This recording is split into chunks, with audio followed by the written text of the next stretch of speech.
nubatse urugo ndi umusore ukuze mu myaka 30, nyisaba ko yampa umwana w'imfura w'umukobwa. Hari impamvu n'ubuhamya burebure, hari cyari gitumye nyisaba gutyo, kandi yarabinkoreye. Imfura y'umukobwa nkuko nayisabye. Mfite abakobwa 5 n'abahungu 4.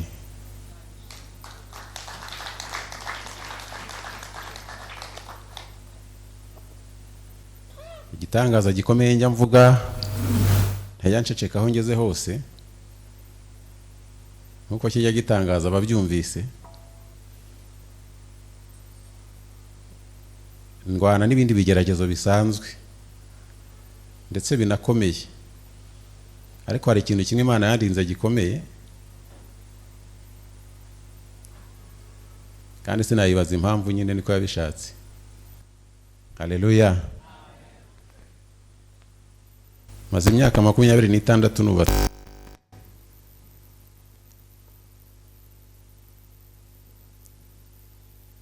Kuva nakora ubukwe ari njyewe, ari umufasha, ari abo bana bose mbabwira dufite. Wagiye kwa muganga n'umwe ni umufasha wanjye, yagiye wishinisha atagiye kubyara.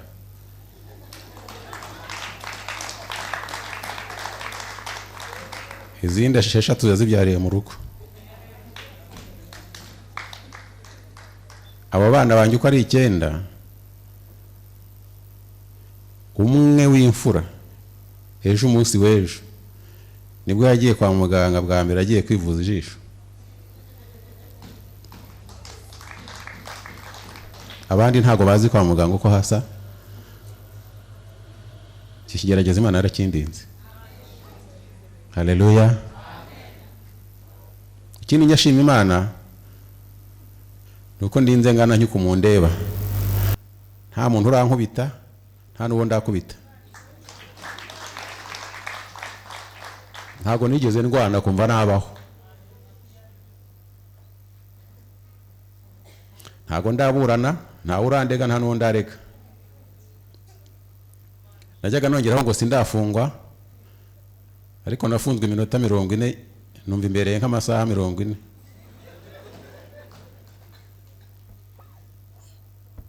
Kandi nabwo naziraga ubusa kuko naburanye n'Imana cyane. Ndayibwira ngo aha hantu mfungiwe bambwiye ngo nta winjiramo ngo asohoke, nta nubwo ari muri iki gihugu, ngo winjiyemo babirangiye. Noneho njye mbwira Imana rero sindi umwanzi w'iki gihugu, nibyo bankekaho ntabyo mfite, kandi nibo ubizi kubarusha. Ubwo rero nta no gupfa guhari kuko ibyo twasezeranye nturabisohoza. Ndaburana nyine nshinga urubanza. Ni kandi kubera iyo mpamvu ntihagire n'undi urwara, kuko nanjye urwara ni wowe turatongana. Ari umuntu nyine avuga ibyo yishakiye, unizana ari kwitonganya ngo iki, ariko yarabyubahirije arabikora, birahinduka muri ako kanya. Mbona bise bihinduka, baravuga ngo sohoka aha ngaho ugende. Haleluya. Umwanya ni muto, umwanya w'umugoroba, ariko ikindi kigeretsaho ntabura kuvuga. Umushyitsi yaje iwawe azanwa n'ibintu bibiri, ni ukumva no kureba.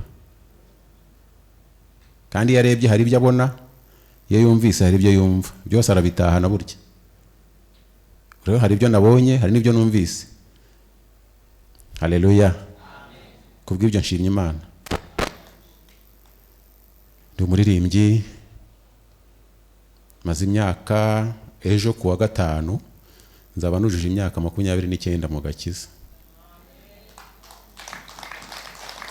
Nihannye ku itariki ya 5 z'ukwezi kwa 8 ni 93. Hari saa 10 z'umugoroba. Ntabwo nzibagirwa uwo munsi nkuko umuririmbyi yaririmbye. Amen. Nari umuririmbyi rero hano hanze uzamutse neza cyane, ko najyaga mu marushanwa, nta rushanwa natsindwaga, ariko Yesu angirira vuba, ahita nkurayo vuba vuba. Ngwino nkwereke umurimo mwiza. Haleluya. Natangiye kuririmba rero indirimbo z'ubutumwa bwiza kera, kandi kuko ari umuhamagaro ntihamagaye, njya nkunda kubwira abantu ngo ntago ndirimba ibyo nshatse, ahubwo mpabwa ibyo ndirimba. Ni ubutumwa bwiza bundeba bukanabareba. Nyambwira abantu ngo indirimbo zanjye ndazitinya kuko sinzita izanjye, ni indirimbo z'umwuka wera. Iyo ndi kubabwira izindi 3 ziba zindeba. Nigeze ndirimba ahantu hamwe ndavuga ngo ndirimba indirimbo uvuga ngo dore ibya mbere byarahise ariko ibindi biraje. Hashize icyumweru nyiririmbye baratunyanyagiza nanjye ndiruka. Mpura n'abantu turimo kwirukanka twese ngo dore wa mugabo sha. Ngo baravuze ngo ibya mbere byarahise none ibindi biraje. Ngo none abari kwirukanka. Nawe none se byari kuza nje nkatega gatuza ngo nuko ari njye wabivuze. Ahubwo narabasize. Ubwo rero ibyo mbabwira nanjye birandeba. Haleluya. Kandirimbe mu bintu nkunda kandi nubaha igihe, sinya kwica gahunda. Ndabanza kuririmba indirimbo y'ishimwe nkuko nyambigenda n'ahandi hose. Amashimwe ni menshi, mfite byinshi nashima Imana, ariko ndavuze ngo Imana ishimwe muri byose.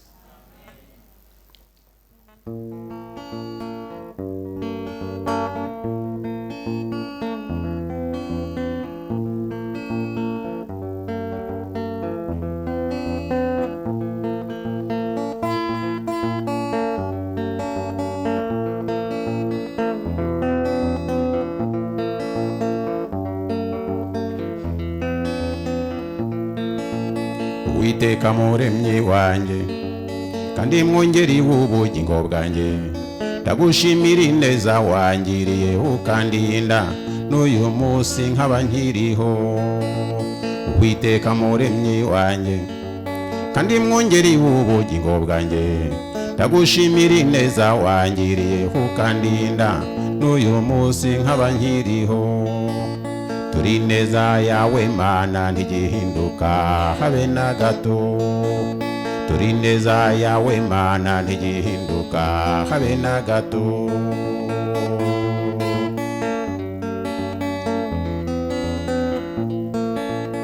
Mu rukundo rwawe ni rurerure, nta wavuga ibyarwo ngo abirangize. Sinabona uburyo ngushima uretse guhora nkuririmbira.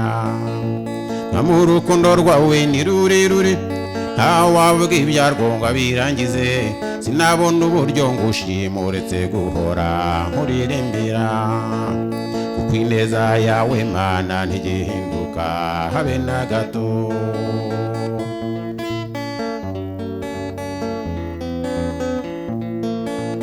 Iyo ntekereje aho wankuye ndanezererwa cyane nkabura icyo mvuga. Gusa mwami wanjye ndagusaba guhora mu bikari byawe.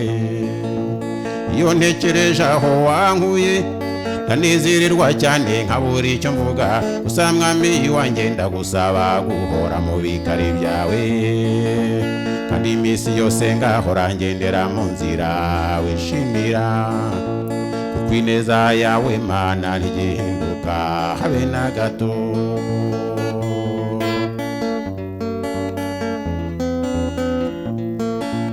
Icyampa mwami wanjye nkaba mikoro, nkarangurura nkabibwira amahanga yose, maze nabo bakarushaho kumenya ubuntu bwawe bakagukorera. Icyampa mwami wanjye nkaba mikoro, nkarangurura nkabibwira amahanga yose, maze nabo bakarushaho kumenya ubuntu bwawe bakagukorera. Kuko ineza yawe Mana ntigihinduka habe na gato.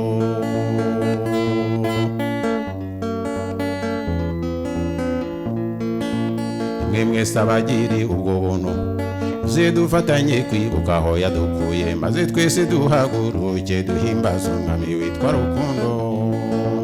Mwe mwese abagiri ubwo buntu, uze dufatanye kwibuka aho yadukuye, maze twese duhaguruke duhimbaza umwami witwa Rukundo.